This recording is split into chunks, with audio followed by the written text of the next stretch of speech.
আসসালামু আলাইকুম রহমতুল্লাহি ওবরকাতুহু। সম্মানিত দর্শক, হঠাৎ করে বাংলাদেশের রাজনীতি অনেকটা উত্তপ্ত হয়ে পড়েছে। এমনিতেই কালবৈশাখীর ঘনঘটা, প্রকৃতি বিরূপ।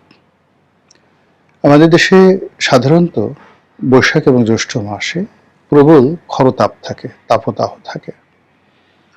ঝড় বৃষ্টি, বন্যা, বাদল, অভাব, অভিযোগ এই সময়টিতে আমাদেরকে একেবারে জেঁকে বসে।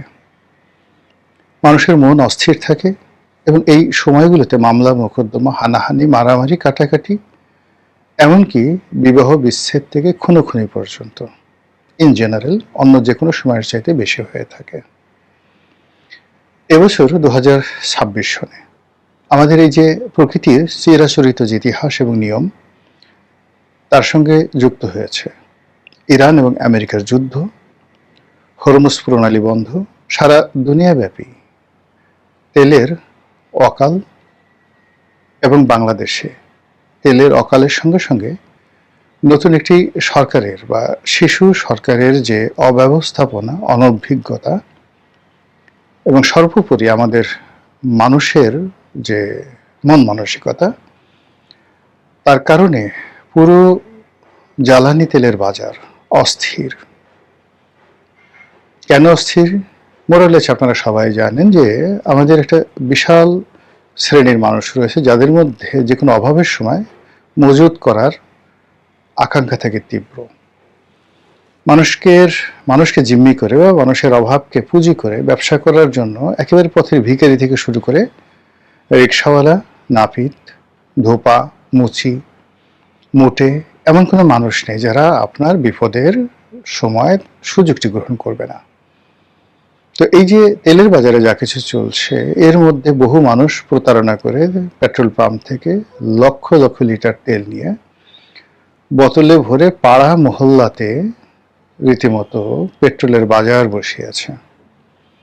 পেট্রোল পাম্পে পেট্রোল নাই, কিন্তু আপনি যদি দ্বিগুণ মূল্যে প্রতি লিটার 200 টাকা, প্রতি লিটার 300 টাকা দরে তেল কিনতে চান, তাহলে সেই তেল আপনি পথে ঘাটে মাঠে পাবেন, অনলাইনে পাবেন, এমনকি আপনার বাসায় এসে সেই তেল পৌঁছে দিয়ে যাবে।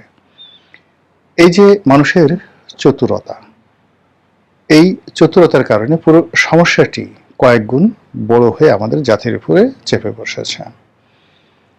তো এই যে সমস্যাগুলো যখন ঘটে, তখন সরকারের জন্য বিব্রতকর, আর সরকারের যারা বিরোধী পক্ষ তারাও এই সময়টিকে কাজে লাগাতে চান। তো বর্তমানে যেভাবে বিএনপি সরকার ক্ষমতায় এসেছে, হঠাৎ করে অনেকটা স্বপ্নের মতো, স্বপ্নের রাজপুরুষ বা সেই যে মধুবালা মদন কুমারের যে কাহিনী, ওইরকম ভাবে, মানে যেভাবে মদন কুমার মধুবালাকে পেয়ে যায়, ওভাবে আমাদের যে রাষ্ট্র ক্ষমতা কেউ হারিয়েছেন আর কেউ পেয়েছেন। এর মধ্যে কবিতা আছে, গল্প আছে, স্বপ্ন আছে, কিন্তু রাজনীতির যে চিরাচরিত লড়াই সংগ্রাম, এর মাধ্যমে কেউ ক্ষমতা হারাননি আর কেউ ক্ষমতা পাননি। ফলে যারা পেয়েছেন তাদের ব্যাপারে অনেক ঈর্ষান্বিত। যারা হারিয়েছেন তাদের দুঃখ, কষ্ট, বেদনায় বুক ফেটে যাচ্ছে। ফলে ক্ষমতার যে চেয়ার, এটি নিয়ে আবার টানা হেঁচড়া শুরু হয়েছে। আর সেক্ষেত্রে প্রকৃতির বিরূপ অবস্থা, বিশ্ব রাজনীতির বিরূপ পরিস্থিতি এবং সর্বোপরি আমাদের দেশের যে চলমান অর্থনৈতিক সংকট, তেল সংকট, আরও যে সকল সংকট রয়েছে, সব মিলিয়ে একেবারে একটা ত্রাহি অবস্থা শুরু হয়ে গেছে। এবং এই সুযোগকে কাজে লাগানোর জন্য উত্তপ্ত যে খরতাপ, উত্তপ্ত বৈশাখ, সবকিছুকে একত্র করে রাজপথকে গরম করার, উত্তপ্ত করার জন্য বিরোধী পক্ষ প্রাণান্ত চেষ্টা চালাচ্ছে। আপনারা জানেন যে একদিকে সরকারি দল বলতে বিএনপি এবং বাকি যে দলগুলো আছে, সে দলগুলো আসলে বিএনপির মধ্যে বিলীন হয়ে গেছে। ছোট ছোট কয়েকটা দল আছে, এই দলগুলোর নাম আগামীতে কেউ মনে রাখবে কিনা এটি নিয়ে যথেষ্ট সন্দেহ আছে। আগামীতে এই দলের নামগুলো মানুষ মনে রাখবে কিনা। তো ফলে কি হলো যে সমস্যা, আমাদের দেশের যে সমস্যা, সেই সমস্যা বিএনপি ভার্সেস বিরোধী দল। তো বিএনপি ভার্সেস বিরোধী দলের এই যে সমস্যা, সেই সমস্যা বিরোধী দলের যে 11টি ছোট ছোট দল আছে, এরা কিন্তু দীর্ঘ সময় ধরে বিএনপির সঙ্গে ছিল।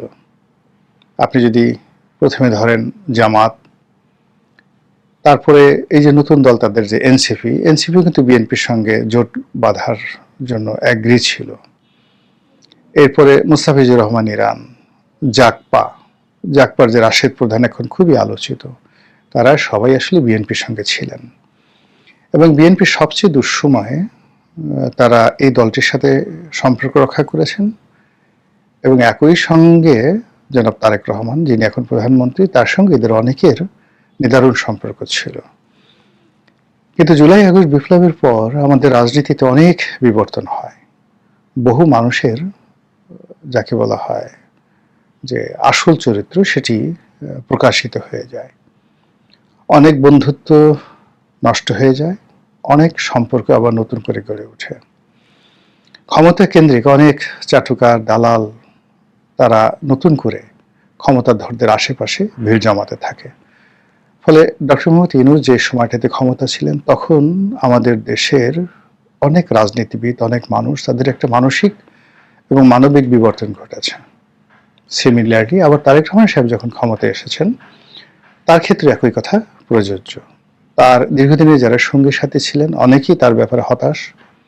তার দলের ভিতরে, দলের বাইরে, সাধারণ জনগণ, একটা ওয়াইড রেঞ্জে গত 17 বছর ধরে তিনি যাদের সঙ্গে সম্পর্ক রক্ষা করেছিলেন, তাদের 99% লোক এখন মনে প্রাণে তাকে পছন্দ করছেন না। আর ক্ষমতা কেন্দ্রিক তার যে সকল মিত্র জুটেছে, এর একটা বিরাট অংশ আমলা। তারা তাকে এমন একটা বলয় তৈরি করে রেখেছে তার জন্য, সেই বলয়ের ভিতরে তিনি আছেন এবং তার পক্ষে আসলে আন্দাজ করা সম্ভব নয় যে বাংলাদেশ কিভাবে চলছে। ফলে এই অবস্থায় অনেক মানুষের মধ্যে জনাব তারেক রহমান সাহেব সম্পর্কে অধৈর্যতা দেখা যাচ্ছে। অনেকে অস্থিরতা অনুভব করছেন, অনেকে ক্রোধে উন্মত্ত হয়ে যাচ্ছেন এবং অনেকে রাগে, ক্রোধে, ক্ষোভে বেফাঁস মন্তব্য করে বসছেন। তো সেই দিক থেকে শুধু রাশেদ প্রধানের বক্তব্যটি সাম্প্রতিক সময় ভাইরাল হয়ে পড়েছে। তিনি তারেক রহমান সাহেবকে কুলাঙ্গার বলে গালি দিয়েছেন। পরে আবার দেখা গেল যে কুলাঙ্গার কি, এর অর্থ কি, কুলেকে অঙ্গার দেয়, এটা আবার ব্যাখ্যা দিয়ে তিনি বলার চেষ্টা করেছেন যে বিএনপির লোক কুলাঙ্গার বোঝে না। এতে পরিস্থিতি আরও খারাপ হয়ে যায় এবং তিনি হয়তো তার যারা মুরব্বী, তাদের পরামর্শে তিনি বলতে বাধ্য হন যে তিনি আর আগামী দিনে কুলাঙ্গার শব্দ ব্যবহার করবেন না। কিন্তু এতে করে সর্বনাশ যা হবার তা হয়ে গেছে। প্রধানমন্ত্রীর সম্পর্কে ইতিপূর্বে যারা এই বাজে শব্দ উচ্চারণ করেছেন, সেগুলো এখন ঘটছে এবং অনেকে বিভিন্ন জায়গাতে ছোট ছোট, যেমন দেখলাম একজন উবার ড্রাইভার বা হুন্ডা ড্রাইভার, তিনি খুব অকথ্য ভাষায় গালাগাল করছেন, সেগুলো সামনে চলে আসছে। যারা সরকার সমর্থক লোক, বিশেষ করে যারা বুদ্ধিজীবী শ্রেণীর, একটু যাকে বলা হয় কুলীন স্বভাবের, তারা বলার চেষ্টা করছেন এটা কি ধরনের বাক স্বাধীনতা, এভাবে তো চলতে দেওয়া যায় না, এদের বিচার হওয়া উচিত, ইত্যাদি ইত্যাদি নানা কথা। কিন্তু যখন আপনি একটা মন্দ জিনিস, সেটাকে আপনি যেভাবে ব্যাখ্যা করেন না কেন, মন্দ জিনিসকে আপনি যেভাবে উলট পালট করেন না কেন, সেটা মন্দই, আরও ঘৃণা ছড়াতে থাকে, আরও যাকে বলা হয় মানুষকে হতাশ করে তোলে। যেমন ধরুন তারেক রহমান সাহেবকে যদি কেউ গালি দিয়ে থাকে, 10টা গালি দিয়ে থাকে, এখন আপনি যতই সরি বলেন, এগুলোকে নিয়ে আবার বলেন যে এই গালি দিল কেন, এই গালি দেওয়া কি ঠিক হয়েছে, এ সকল কথাবার্তা যত কিছুই বলেন না কেন, এতে করে তারেক রহমান সাহেবকে যে গালিগুলো দেওয়া হয়েছে সেগুলো আরো বিস্তৃত হয়, পক্ষে বিপক্ষে লোক দাঁড়িয়ে যায় এবং বেশিরভাগ মানুষ মুসকি মুসকি হাসে। আমরা গ্রামে যেমন দেখে ঝগড়া লাগলে যত রকম গোপন কথা আছে সব কথা বের হয়ে আসে। তদ্রূপ এখন এই যে তারেক রহমান সাহেবকে নিয়ে যে সকল কথাবার্তা হচ্ছে, এতে করে তার অতীতের যত রেকর্ড, বর্তমানের রেকর্ড, সাম্প্রতিক রেকর্ড, সত্য মিথ্যা মিলিয়ে যেভাবে সামনে চলে আসছে, এটি নিয়ন্ত্রণ করা সম্ভব নয়। এটি ভয় দেখিয়েও আপনি দমন করতে পারবেন না। অথবা আপনি 18 কোটি মানুষের মধ্যে কোনো মোটিভেশন দিয়ে এই সমস্যাগুলো সমাধান করতে পারবেন না। এক্ষেত্রে যেটি দরকার সেটি হলো এমন কিছু করা, এমন কিছু বলা, এমন কিছু সফলতা প্রদর্শন করা যাতে অন্তরের অন্তঃস্থল থেকে মানুষের ভক্তি এবং শ্রদ্ধা উৎসরিত হয়। আবার শব্দটি বলছি, উৎসরিত হয়। যদি সেরকম ভক্তি এবং শ্রদ্ধা উৎসরিত হতে থাকে জনাব তারেক রহমান সাহেব সম্পর্কে, যেটি তার মায়ের ক্ষেত্রে হয়েছিল, তাকে নিয়েও কিন্তু তার প্রতিপক্ষ নানা রকম কথাবার্তা বলতো, কিন্তু তিনি তার আপন কর্মে, তিনি তার আপন শ্রেষ্ঠত্বে, তিনি তার আপন ব্যক্তিত্ব দ্বারা এমন একটা পরিস্থিতি তৈরি করে ফেলেছিলেন যে তার সম্পর্কে আসলে মানুষ কোনো বাজে কথা বলে টিকতে পারত না। একইভাবে তার পিতার সম্পর্কেও কিন্তু মানুষ কোনো বাজে কথা বলে একটা মিনিটও এই সমাজে টিকতে পারবে না। তো সেই ক্ষেত্রে জনাব তারেক রহমান সাহেবকে যদি এই মানুষের মুখ বন্ধ করতে হয়, তাহলে তাকে উদ্বোধন বরণ করতে হবে, কারো পরামর্শে নয়, কিংবা কারো উস্কানিতে নয়, তার নিজের মতো করে তাকে বের করতে হবে যে কি করলে মানুষ তাকে শ্রদ্ধা করবে। আর তিনি রাষ্ট্র ক্ষমতার যে জায়গায় আসেন, এখানে যদি শ্রদ্ধাই না থাকে, ভালোবাসাই না থাকে, সম্ভ্রম না থাকে, মর্যাদা না থাকে, তাহলে এই সমস্ত পদ পদবিতে বসার চাইতে না বসাই অতি উত্তম।